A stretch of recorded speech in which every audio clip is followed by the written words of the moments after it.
Hello बच्चों, स्वागत है आप सबका सनराइज क्लासेस के फ्री एजुकेशन में। क्वेश्चन 1 से लेके 4 तक 12.2 का क्वेश्चन 1 to 4 सॉल्व करके चैनल पे अपलोडेड है, आप जाके वहाँ देख सकते हैं। ठीक है बच्चों, आइए क्वेश्चन 5 सॉल्व करते हैं।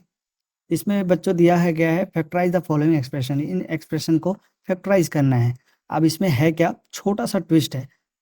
ट्विस्ट ये है, यहाँ पे 6 है और यहाँ पे 8 है, तो आपको एक चीज़ का ध्यान रखना है कि 6 को इस तरह से हम ब्रेक करेंगे, 6 को इस तरह से ब्रेक करेंगे जिसको गुना करने के बाद 8 आना चाहिए।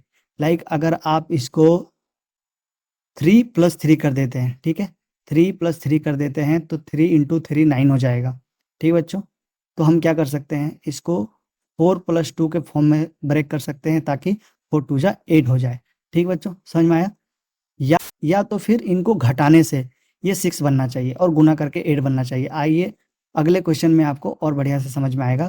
तो अभी हमें ये पता चला है कि अगर इसको हम 4 + 2 के फॉर्म में तोड़ देंगे तो ये वैसे 8 हो जाएगा। ठीक है बच्चों, तो अभी मैं इसको p प्लस नहीं लिखता हूँ, कॉमन लेने के बाद पता लगेगा। ठीक है, मैं इसको क्या लिखूंगा, p² + 4p + 2p। ठीक है, इसको ब्रेक कर दिया, +8। अभी क्या करेंगे, इन दोनों में कॉमन लेंगे, पहले जैसे लिया था, और इन दोनों में अलग कॉमन लेंगे। इन दोनों में क्या कॉमन दिख रहा है आपको, p, यहाँ हो जाएगा बच्चों p + 4। ठीक है, कोई डाउट नहीं है। इन दोनों में क्या कॉमन दिख रहा है आपको, इनको इसमें सिर्फ 2 दिख रहा है, ये p कॉमन हो गया और +4 क्यों, क्योंकि इसका 2 बाहर कॉमन है। ठीक है, तभी ये 2 4 जा 8 रिप्रेजेंट करेगा और ये p करेगा। ठीक है बच्चों, कॉमन लेने वालों को कोई डाउट नहीं है। अब देखिए, जहाँ ये बीच में प्लस का निशान है, इस प्लस के निशान, इसके आधे में ये p + 4 को कॉमन ले सकते हैं और इसमें भी ले सकते हैं। मतलब प्लस के दोनों साइड में अगर कोई चीज़ कॉमन है तो वो क्या है बच्चों, p + 4। ठीक है, p + 4 दोनों साइड का कॉमन ले लिया। अब इस साइड में क्या बचा बच्चों, p, इस साइड में क्या बचा, +2। ठीक है बहुत ईजी, आपका आंसर निकल गया। अगर ये अरेंज करके आंसर आया आपके बुक के लिए तो आप अरेंज कर लेना, इसको पहले और इसको बाद में लिख लेना। सिमिलरली ये है बच्चों, आइए देखते हैं इसको कैसे करना है। ये q² हो गया। अब देखिए, इसको इस तरह से ब्रेक करना है कि ये गुना करने के बाद 21 आए और जोड़ने या घटाने के बाद 10 आए। ठीक है, आप इसको अलग अलग तरीका से तोड़ लीजिए। 5 2 जा अगर आप इसको ब्रेक करते हैं, ऐड करने के बाद 7 आ रहा है, तो 7 तो हमें लेना ही नहीं है ना, हमें 10 लेना है, हमें ऐड करने के बाद 10 लेना है। मीन्स मेरा कहने का मतलब है, अगर मैं 5 + 5 लेता हूँ तो ये 10 तो आ जाएगा, बट यहाँ 21 नहीं आएगा, ये 5 5 से 25 हो जाएगा।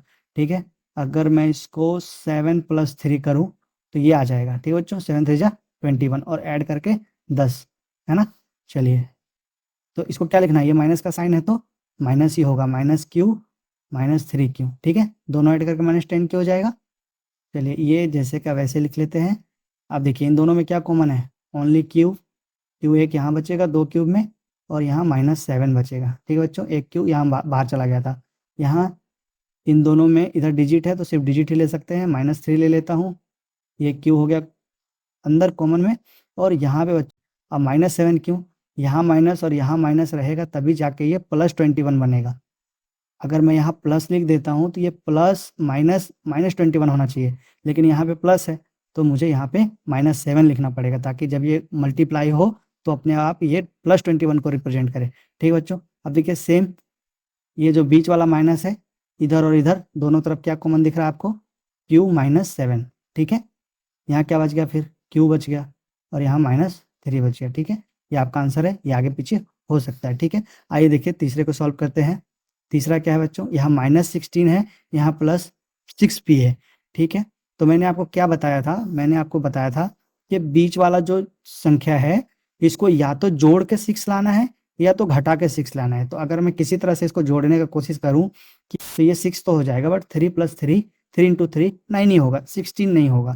ठीक है, तो अभी क्या है, इसमें थोड़ा ट्विस्ट है, आपको दिमाग लगाना पड़ेगा कि किसी बड़े संख्या से छोटे संख्या को अगर घटा के 6 लाया जा सके, जैसे मान लीजिए 10 - 4 करके 6 लाया जा सके, तो भी हम इसको जस्टिफाई कर पाएंगे। आइए देखते हैं इसको कैसे लिखना है। ठीक है, तो बच्चों अगर मैं इसको लिख दूं +8p और -2p, ध्यान से समझिए इस बात को, अगर 8 में 2 को घटाएंगे तो +6p ही बचना है, और 8 2 जा भी 16 होता है।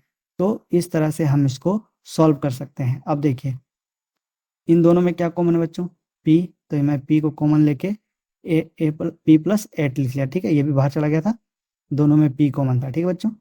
अब यहाँ देखिए यहाँ पे दोनों में -2 को कॉमन ले आएगा और यहाँ पर +8 आएगा, ठीक है। +8 क्यों, मैंने बताया था अगर यहाँ प्लस है तो हमें माइनस माइनस गुना करके प्लस लाना पड़ेगा, इसलिए मैंने -7 लिखा है।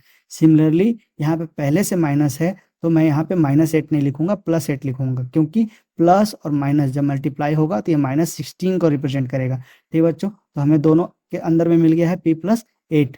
Now I can write p + 8 common में, और इधर बच गया p और इधर बच गया -2, ठीक है बच्चों।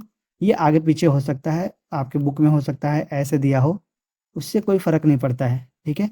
बहुत बार बताया आपको 2 × 3 6, 3 × 2 6, तो अगर मल्टीप्लाई में अगर रीअरेंज हो कहीं पे तो घबराने की ज़रूरत नहीं है, ठीक है बच्चों।